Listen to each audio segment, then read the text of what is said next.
My wife told our marriage counselor I settled for him because I couldn't get the man I really wanted. I was sitting right next to her, so I stood up, walked out, and filed for divorce that afternoon. My wife told a marriage counselor with me sitting right next to her that she settled for me because she couldn't get the man she really wanted, that the man she actually loved chose someone else, so she married me because I was there and stable. Within an hour, I'd walked out of that office and driven straight to a divorce attorney. Hey Reddit, this is the story of how 8 years of marriage ended in a therapist's office when my wife admitted I was her consolation prize. I'm Daniel, 34 years old, and what I'm about to tell you will make you question whether the person you married actually chose you or just settled because their first choice wasn't available. You know that moment when someone finally says out loud what you've suspected for years, when the truth you've been trying to ignore becomes impossible to deny because it's spoken directly in front of you by the person who's supposed to love you. That's where this story goes. But let me start from the beginning, because to understand how completely Lisa destroyed our marriage with a single confession, you need to understand what I've been living with for 8 years. I met Lisa 10 years ago, when I was 24 and she was 23. I was working as a junior accountant at a mid-size firm in Denver, making about $48,000 a year. Lisa was working in marketing at a startup, making around $42,000. We met through mutual friends at a group camping trip, connected over shared interests in hiking and craft beer. Started dating within a month. Lisa was attractive, ambitious, outgoing. She had this energy about her, always networking, always talking about career goals, always planning her next move. I was more reserved, methodical, the type who planned 5 years ahead rather than chasing the next exciting opportunity. We seemed to balance each other. The first 6 months were great. We'd go on weekend adventures, try new breweries, talk about our futures. Lisa talked about wanting to climb the corporate ladder in marketing, maybe start her own agency someday. I talked about getting my CPA and becoming a senior accountant, normal young professional stuff. But about 8 months in, I started noticing Lisa would reference her ex-boyfriend frequently. His name was Tyler. They dated in college for 2 years before breaking up shortly after graduation. Tyler used to take me to this amazing sushi place in Boulder. We should go there. Tyler was so adventurous. He went skydiving once. Have you ever done anything like that? Tyler got a job at a tech startup that just got acquired. He's probably making bank. At first, I didn't think much of it. Everyone has exes. Everyone makes comparisons sometimes, but the frequency was concerning. She mentioned Tyler multiple times per week. Do you still talk to Tyler? I asked one evening after she'd brought him up 3 times in an hour. No, we haven't talked since college. Why, you mention him a lot. Just wondering if you're still in touch. I'm not. I just think about him sometimes. He was important to me. First real love and all that. Do you still have feelings for him? Of course not. That was years ago. I'm with you now. But the way she said I'm with you now felt less like a declaration of love and more like a statement of fact. Like she was with me by default rather than by choice. At 18 months of dating, I proposed. I'd saved up for a nice ring, $6,500. Took her to a scenic overlook in Rocky Mountain National Park. Got down on one knee. She said yes, but there was a pause before the yes. A hesitation I noticed, but told myself I was imagining. We planned a wedding for the following year. Lisa wanted something moderate, about 120 guests. Nice venue, but not extravagant. Total budget around $28,000. We split costs roughly 60/40 since I was making slightly more by then. I was at $55,000. She was at $47,000. The wedding was nice ceremony, good reception, normal wedding stuff. But on our honeymoon in Mexico, Lisa got drunk one night and started talking about Tyler again. Tyler went to Bali for his honeymoon, she said, scrolling through what I assumed was social media. Looks amazing. Why didn't we go somewhere more exotic? You wanted Mexico. We planned this together. I know. It's just Bali looks so much better. Wait, you're looking at Tyler's honeymoon photos? He got married. Yeah, like 6 months ago. To some girl he met at work. She's pretty, I guess. The fact that Lisa knew Tyler had gotten married, knew where he'd gone for his honeymoon, and was looking at his photos on our honeymoon was a red flag I should have paid more attention to. But I was 25, newly married, optimistic that things would get better. They didn't get better. The first year of marriage. Lisa mentioned Tyler constantly, always in comparison to me, always highlighting how Tyler was more adventurous, more successful, more exciting. Tyler just got promoted to director of product at his company. How's your accounting job going? Tyler bought a house in Boulder. When are we going to buy a house? Tyler ran a marathon. Do you ever think about doing something athletic? Every comparison chipped away at my self-esteem. Every mention of Tyler reminded me that Lisa was measuring me against someone else and finding me lacking. When I'd bring it up, she'd dismiss my concerns. You're being insecure. Tyler is just someone I used to date. I'm allowed to mention him. You mention him multiple times per week. It's excessive. Because he's doing interesting things. I'm just making conversation by constantly comparing me to your ex. That's not conversation. That's criticism. You're too sensitive.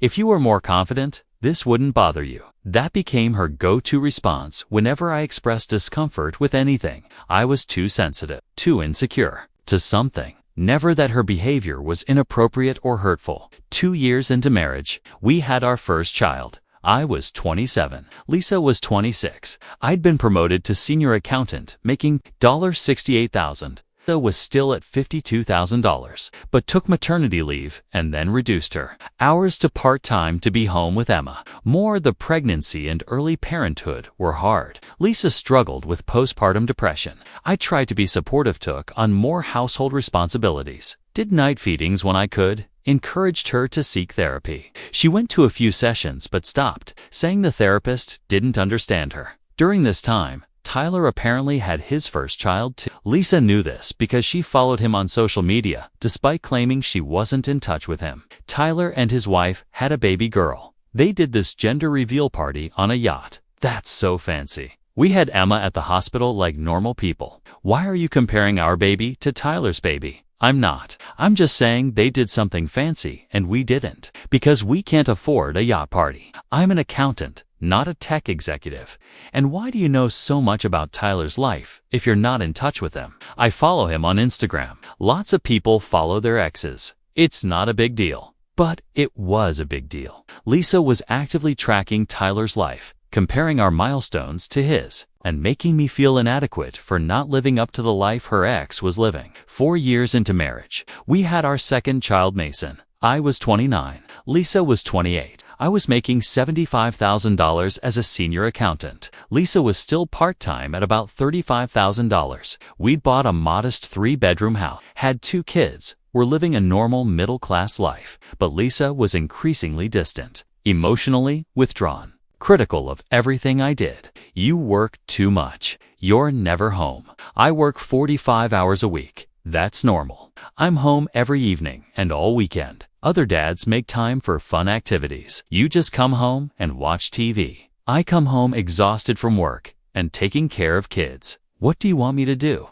Be more like, never mind, be more like Tyler. Is that what you were going to say? Don't put words in my mouth. But that's exactly what she meant. Every criticism of me was implicitly a comparison to Tyler, who apparently was the perfect husband, father, and human being. 5 years into marriage, I tried to address the Tyler issue directly. Lisa, we need to talk about your ex-boyfriend. I barely think about him. You mention him constantly. You follow him on social media. You compare everything we do to what he's doing. You're obsessed with him. I am not obsessed. Just because I occasionally mention someone I used to date doesn't mean I'm obsessed. It's not occasional. It's constant, and it's affecting our marriage. I feel like I'm competing with a ghost, someone who's always in your mind as this perfect alternative to me. You're being ridiculous. Tyler is happily married with 2 kids. Even if I wanted him back, which I don't, he's not available. So your insecurity is pointless. My insecurity exists because my wife can't stop talking about how great her ex. That's not my fault. That's yours. We fought about it for hours. Lisa insisted I was overreacting. I insisted she was emotionally still attached to Tyler. Nothing was resolved. 6 years into marriage, things got worse. Lisa became openly critical of me in front of friends and family. At a dinner party with friends, Daniel is so risk-averse. He'll never do anything adventurous. Some people are just naturally boring. At a family gathering, Daniel's career is fine, I guess. Stable, but not impressive. Not everyone can be ambitious. To my face at home, Sometimes I wonder what my life would have been like if I'd made different choices. Every comment was a small cut. Every criticism reminded me that Lisa didn't value me, didn't respect me, didn't actually want to be with me. When I'd confront her, she'd gaslight me. I was joking. Everyone makes jokes about their spouse. Why are you so sensitive? Those weren't jokes. Those were criticisms disguised as jokes. You're overthinking everything. This is why people think you're boring. You analyze everything to death instead of just living. 7 years into marriage, I discovered Lisa had been messaging Tyler on social media, not just following him, actively messaging him. I'd borrowed her laptop one evening and saw Instagram open, a message thread with Tyler. I knew I shouldn't, but I read it. Lisa's messages to Tyler over the previous 6 months saw your family photos. Your wife is gorgeous. Lucky guy. How's the tech world treating you? Still killing it. I think about college sometimes. We had so much fun together. Do you ever wonder what would have happened if we'd stayed together? My husband is fine, stable, good father. But sometimes I miss the excitement we had. Tyler's responses were polite, but brief. Clearly not encouraging the conversation. But Lisa kept reaching out, kept trying to maintain connection, kept reminding him of their past. I confronted her that night. You've been messaging Tyler? Her face went pale. How do you know that? I saw it on your laptop. You left Instagram open. You went through my messages. That's a violation of privacy. You're messaging your ex-boyfriend about missing what you had with him while married to me? That's a violation of our marriage. I was just being friendly. We're old friends. Old friends who you constantly compare me. Old friends who you're telling you miss what you had. Lisa, this is emotional cheating. It's not cheating. I'm not having an affair. I'm just maintaining a friendship with someone I used to date. A friendship where you tell him you miss the excitement you had together while calling your husband stable, but not exciting. That's not friendship. That's you pining for someone you can't have. We fought until 2 a.m. Lisa insisted she wasn't doing anything wrong. I insisted this was completely inappropriate. We reached no resolution, except that Lisa agreed to be more mindful about messaging Tyler. But the damage was done. I now knew with certainty that Lisa viewed me as second best. That Tyler was the one she actually wanted. That I was the consolation prize, the safe, boring guy she'd settled for when exciting. Ambitious Tyler wasn't available. 8 years into marriage, our relationship was barely functioning. We were roommates who split parenting duties, but had no emotional connection. We hadn't been intimate in months. We barely spoke beyond logistics about kids and household management. I suggested marriage counseling. Lisa resisted. We don't need therapy. We just need to communicate better. We've been trying to communicate better for years. It's not working. We need professional help. Therapy is for people with real problems. We're just in a rough patch. Lisa, we've been in a rough patch for 3 years. This is a real problem. Eventually, after weeks of arguing, Lisa agreed to try counseling, but only because you're so insistent, not because I think we need it. We found a marriage counselor, Dr. Sarah Martinez. She came highly recommended, had 20 years of experience, specialized in couples therapy. Our first appointment was on a Tuesday evening, and Mason were with Lisa's parents for the evening. Dr. Martinez asked us to explain why we were there. I went first. I feel like my wife doesn't value me. She constantly compares me to her ex-boyfriend, tells me I'm boring and not ambitious, and makes me feel like I'm second choice, like she settled for me. Lisa jumped in. He's exaggerating. I occasionally mention an ex, and he's turned it into this huge issue because he's insecure. I'm not insecure. You literally messaged your ex saying you missed what you had with him. That was taken out of context. Dr. Martinez held up her hand. Let's slow down. We're going to work through this methodically. Daniel, can you give me specific examples of feeling undervalued? I listed them. The constant Tyler references, the comparisons, the critical comments in front of others. The messages to Tyler. Dr. Martinez turned to Lisa. Lisa, what's your perspective on what Daniel is describing? I think Daniel is sensitive and takes things personally that aren't meant that way. Yes, I dated Tyler in college. Yes, we had a good relationship, but that was a decade ago. I'm married to Daniel now. I've built a life with Daniel. Sometimes I mention Tyler or think about what my life might have been like with different choices, but that's normal. Everyone wonders about alternate path. Daniel has made it into this obsession where he thinks, I don't love him, but I do. I'm here, aren't I? I married him, had kids with him, built a life with him. If I didn't want to be with him, I wouldn't be. It sounded reasonable when she put it that way. Maybe I was being too sensitive. Maybe I was making a bigger deal out of this than necessary. Dr. Martinez nodded. Okay, we're going to work on communication strategies. For next session, I want you both to keep a journal. Daniel, write down specific instances where you feel undervalued and what exactly was said or done. Lisa, write down your thoughts and feelings about the marriage, what's working, what's not, what you want to improve. We left that first session with homework assignments. Over the next 2 weeks, I documented every instance of Lisa comparing me to Tyler for instances. Every critical comment about my career or personality, 7 instances. Every time she made me feel inadequate, too many to count comprehensive. But I got about 15 specific examples. Second session, Dr. Martinez reviewed our journals. Mine was full of specific, dated examples. Lisa's was vague. I feel disconnected sometimes. I wish we did more fun activities. I want more emotional intimacy. Dr. Martinez asked probing questions. Lisa, Daniel has documented numerous instances of feeling compared to your ex-boyfriend. Is that accurate?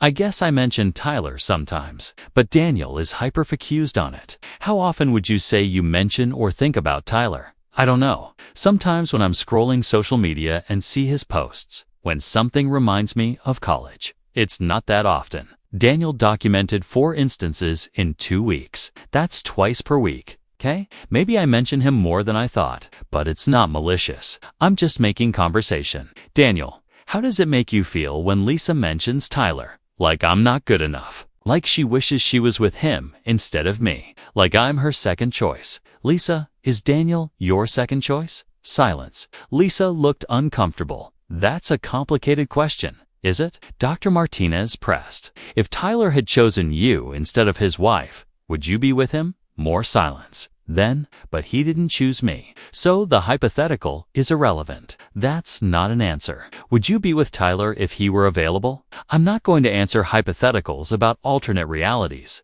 but her refusal to answer was an answer. Dr. Martinez moved, but I could tell she'd made a mental note. That second session ended with Dr. Martinez giving us more assignments. Lisa, I want you to think deeply about whether you're committed to this marriage. Not whether you're stuck in it. Not whether you've built a life that's hard to leave, but whether you actually want to be married to Daniel. We'll discuss it next session. The 2 weeks between session 2 and 3 were tense. Lisa avoided the top. I tried to bring it up several times. Have you been thinking about Dr. Martinez's question? But Lisa would deflect or change the subject. Third session. Last Tuesday, the one that ended everything. We sat in Dr. Martinez's office. She had us settle into the couch, offered water, made small talk for a minute, then got serious. I want to follow up on the question I posed last session. Lisa, have you thought about whether you're committed to this marriage? Of course I'm committed. I show up, don't I? I take care of our kids,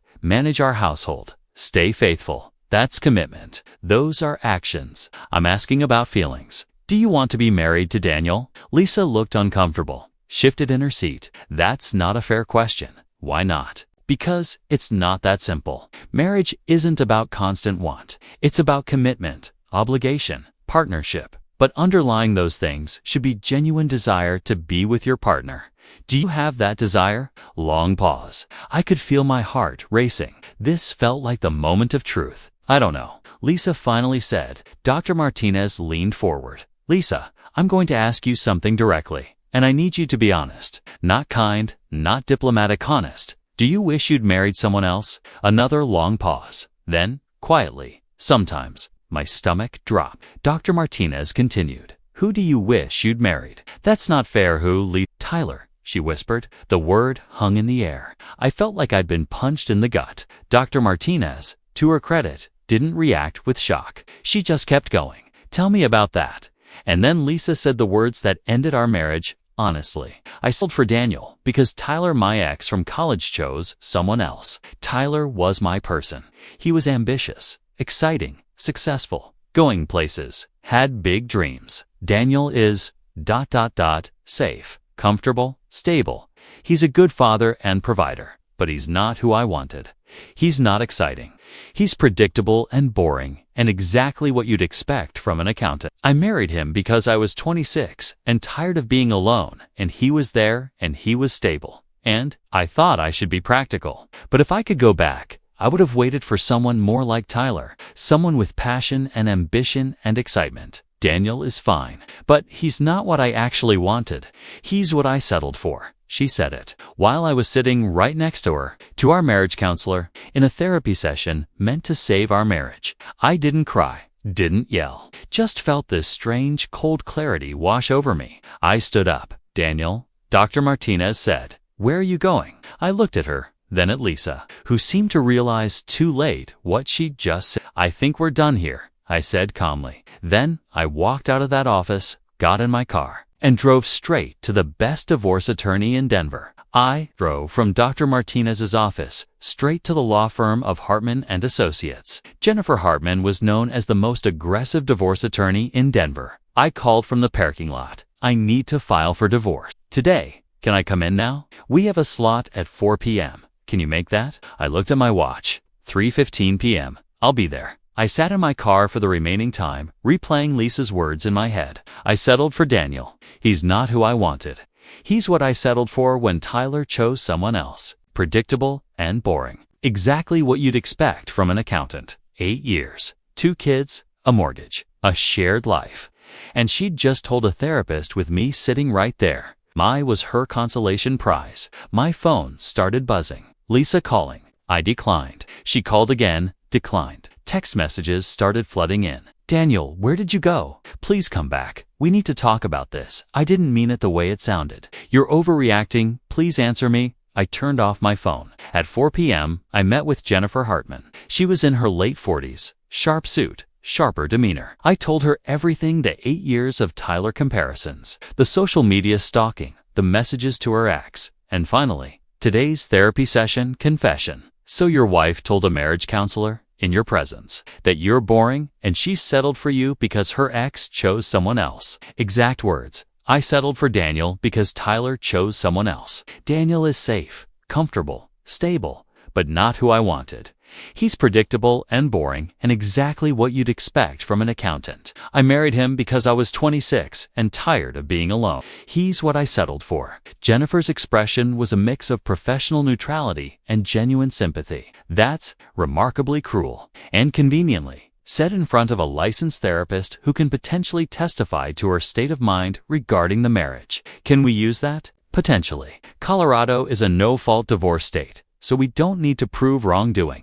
But statements like that help establish that the marriage is irretrievably broken. It also helps with custody arguments if she's demonstrating poor judgment. I want to file today. Right now, let's talk about what you want. Assets, custody, support. We spent 2 hours going through everything. The house purchased jointly, but I'd made the down payment of $40,000 from my savings. 2 cars, one in my name, one in hers. Retirement accounts, mine significantly larger since I'd been working full-time and making more. 2 kids, Emma, 5, and Mason, 3. I want joint custody, 50-50th split. I'm not trying to take the kids from her, but I also won't accept being a weekend dad while she has primary custody. Given that you're employed full-time and she's part-time, we can argue for equal parenting time. What about the house? I want it. I made the down payment. I've paid the majority of the mortgage, but I'll buy her out of her equity share fairly. And support. I'll pay child support according to state guidelines, but I'm not paying alimony beyond what's required. She works part-time by choice, not necessity. She can increase her hours. Jennifer nodded approvingly. You're being reasonable but firm. That's good. I'll draft the paperwork. We can file tomorrow morning. Can we file tonight? The courts are closed. Tomorrow morning is the earliest. Then first thing tomorrow morning. I left the attorney's office at 6:15 p.m. Turned my phone back on. 47 missed calls from Lisa. 38 text messages. 3 voicemails. I listened to the voicemails. First one. 3:45 p.m. Daniel, please come back. I know what I said sounded bad, but you're taking it out of context. Dr. Martinez was asking me really direct questions, and I was trying to be honest, like she asked. Please let me explain. Please. Second one, 4:30 p.m. Where are you? I'm home. The kids are asking where Daddy is. Please call me. We need to talk about this. You can't just walk out of therapy and disappear. Third one, 5:50 p.m. Daniel, I'm getting worried. Please at least text me that you're okay. I'm sorry about what I said. I didn't mean it. Or, I meant it differently than it came out. Please just come home so we can talk. I didn't respond. Instead, I drove to my parents' house in suburban Denver. My mom answered the door. Daniel, what are you doing here? Is everything okay? Can I stay here tonight? I'm getting divorced. Both my parents sat with me in their living room while I explained what had happened. My father, always pragmatic,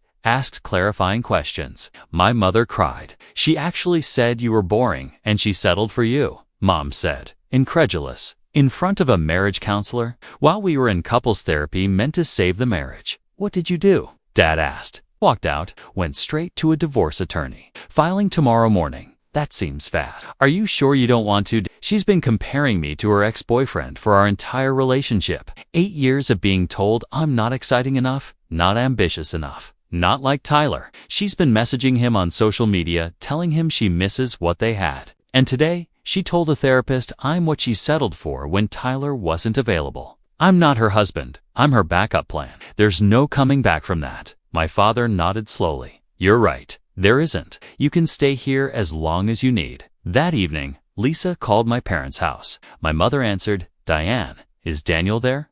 He's not answering his phone. He's here. Can I talk to him? Please. My mother looked at me. I shook my head. Lisa, he doesn't want to talk to you right now. I need to explain. He walked out in the middle of therapy. We need to finish the conversation. I don't think there's anything left to say. You told him he was your second choice. You told him you settled. What conversation follows that? I was being honest, like the therapist asked. She wanted to know my real feelings, and I told her. And now Daniel knows your real feelings, which is that you never actually wanted to be married to him. Lisa, I've watched you treat my son poorly for years. The comments, the comparisons, the criticism.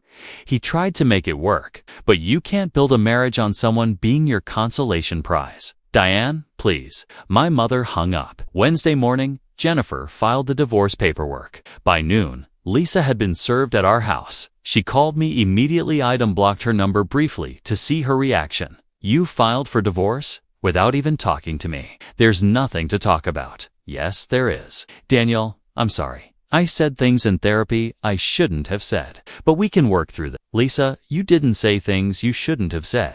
You said things you actually believe. That's the problem. You believe I'm boring. You believe you settled for me. You believe Tyler is who you actually wanted. Those aren't things you said wrong. Those are things you feel. I don't feel that way. I was just being analytical and honest, like Dr. Martinez asked. So you lied to the therapist to be honest? Which is it? Did you mean what you said, or were you lying? I meant some of it, but not the way it sounded. You're twisting my words. I settled for Daniel because Tyler chose someone else. He's safe, but not who I wanted.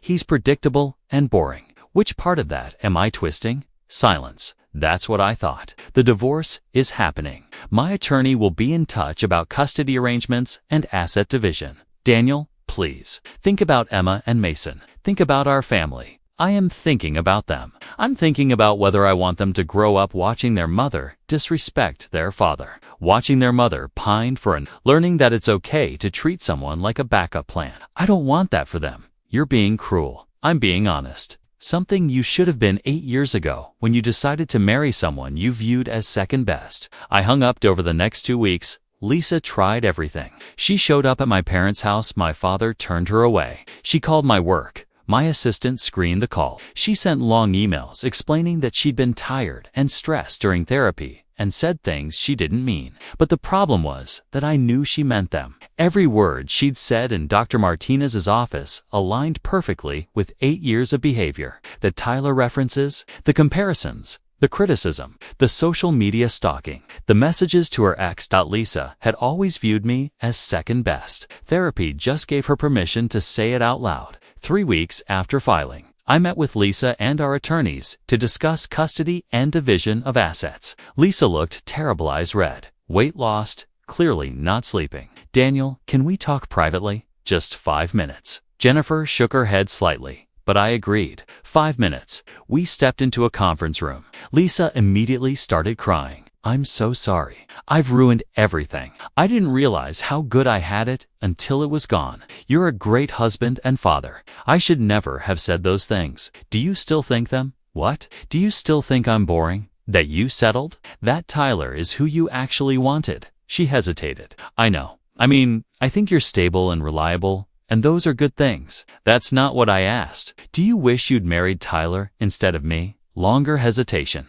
"I don't know. I can't answer hypotheticals about alternate reality." "That's a yes." "Lisa, you can't even definitively say you'd choose me if given the option. That tells me everything I need to know. But I did choose you. I married you. I had kids with you. You chose me because Tyler wasn't available. You've said so yourself. That's not choosing me, that's settling for me.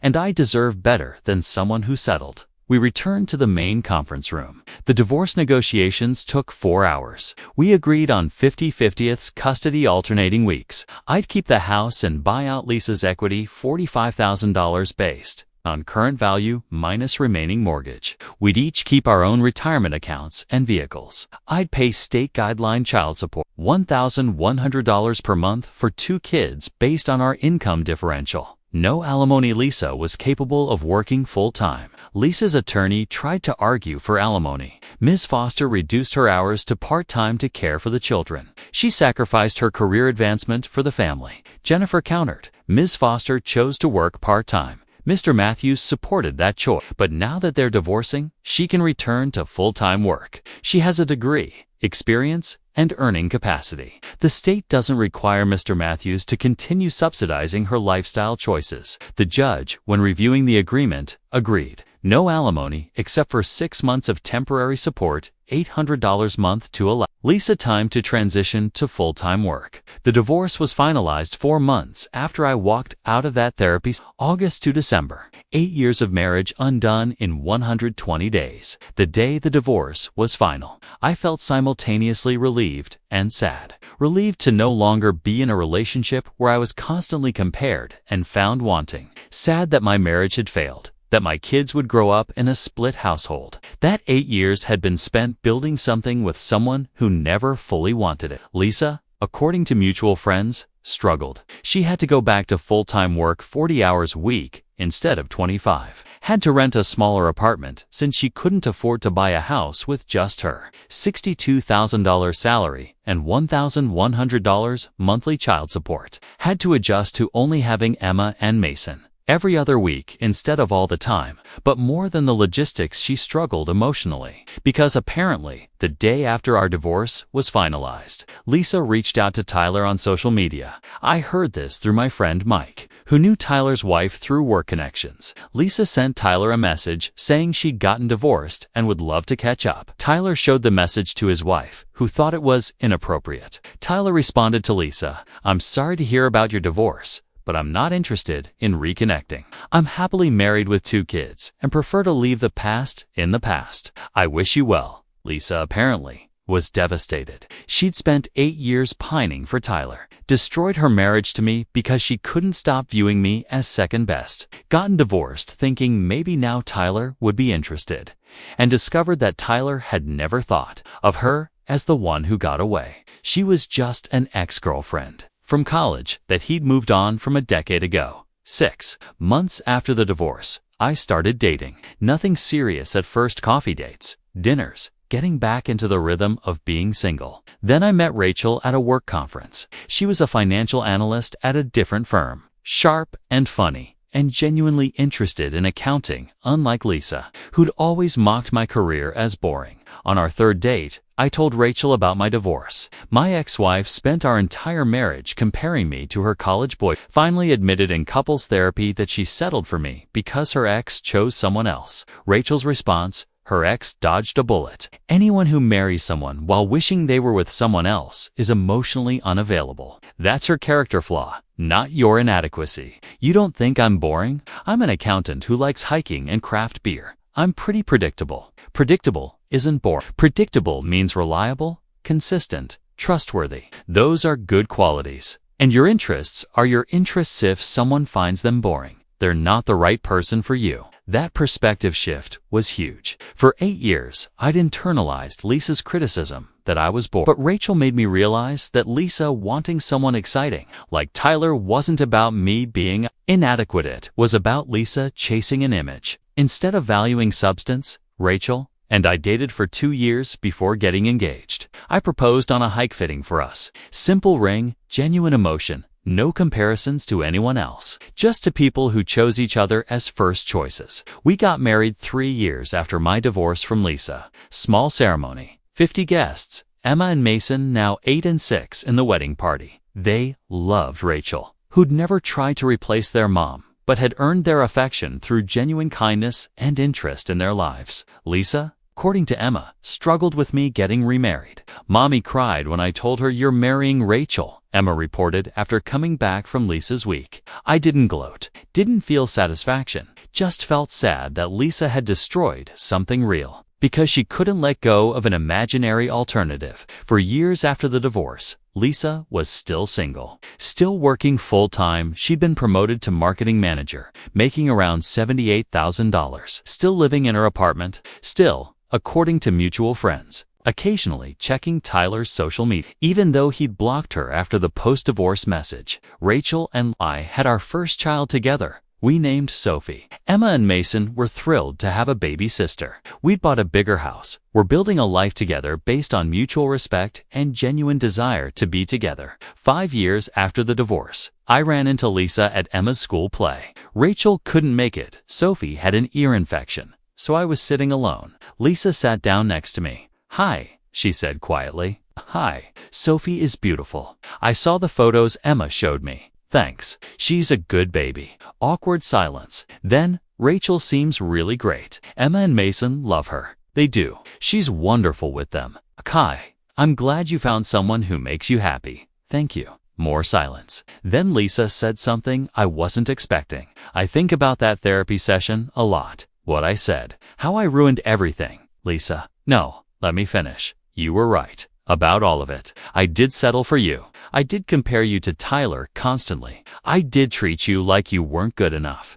And I destroyed a good marriage because I was obsessed with a fantasy of what life with Tyler might have been like." "Okay, I reached out to Tyler after our divorce. Did you know that? I heard he shut me down immediately, told me he was happily married and wanted nothing to do with me. And I realized something. Tyler never thought of me as the one who got away. I was just a college girlfriend he dated 10 years ago. I built him up in my head as this perfect alternative to you, but he'd moved on completely. He probably hadn't thought about me in years until I sent that desperate message. I'm sorry. That must have been hard to realize. I spent 8 years of our marriage chasing a ghost, someone who didn't want me, who didn't think about me, who'd chosen someone else and never looked back.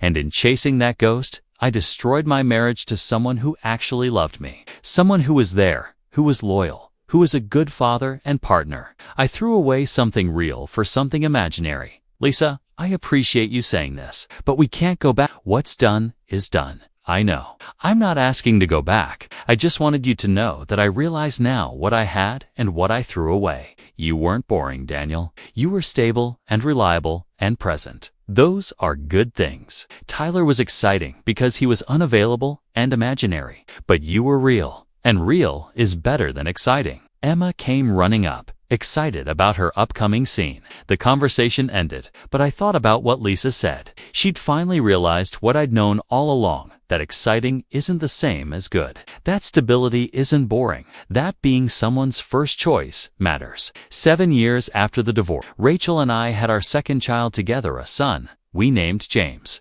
Emma was 12. Mason was 10. Sophie was 3. We were a blended family that worked because Rachel had never tried to compete with Lisa or diminish her role as the kids' mom. The kids spent equal time at both houses and felt loved in both places. Lisa was dating someone, a decent guy named Mark, who worked in sales. Emma reported that Mark was okay and that her mom seemed less sad than she'd been for years. I was glad. I didn't wish Lisa ill. I just wished she'd realized sooner what she had, so neither of us would have wasted 8 years in a marriage where one person was always comparing the other to an idealized ex. 10 years. After that therapy session, I'm 44. Rachel and I have been married for 7 years. Emma is 15. Mason is 13. Sophie is 6. James is 3. I'm a partner at my accounting firm making $145,000. Rachel is a senior analyst making $110,000. We have a great house, amazing kids, a genuine partnership built on mutual respect. Lisa is 43, finally married to Mark after dating for 3 years. They have a modest life. She's still working in marketing. He's in sales. They bought a small house together. Emma and men say Lisa seems content now. Not ecstatic, not thrilled, but at peace. She stopped checking Tyler's social media. He'd blocked her anyway. She stopped comparing Mark to anyone. She learned too late to save our marriage, but in time to build something with Mark, that accepting what you have is better than chasing what you imagine. But the damage from those words, I settled for Daniel. He's safe, but not who I wanted. He's what I settled for, changed both our lives irrevocably. Because of those words, I walked out of therapy and filed for divorce within 24 hours. Because of those words, Lisa lost a marriage to a stable, loyal partner who'd supported her for 8 years. Because of those words, our kids grew up in a split household instead of an intact family.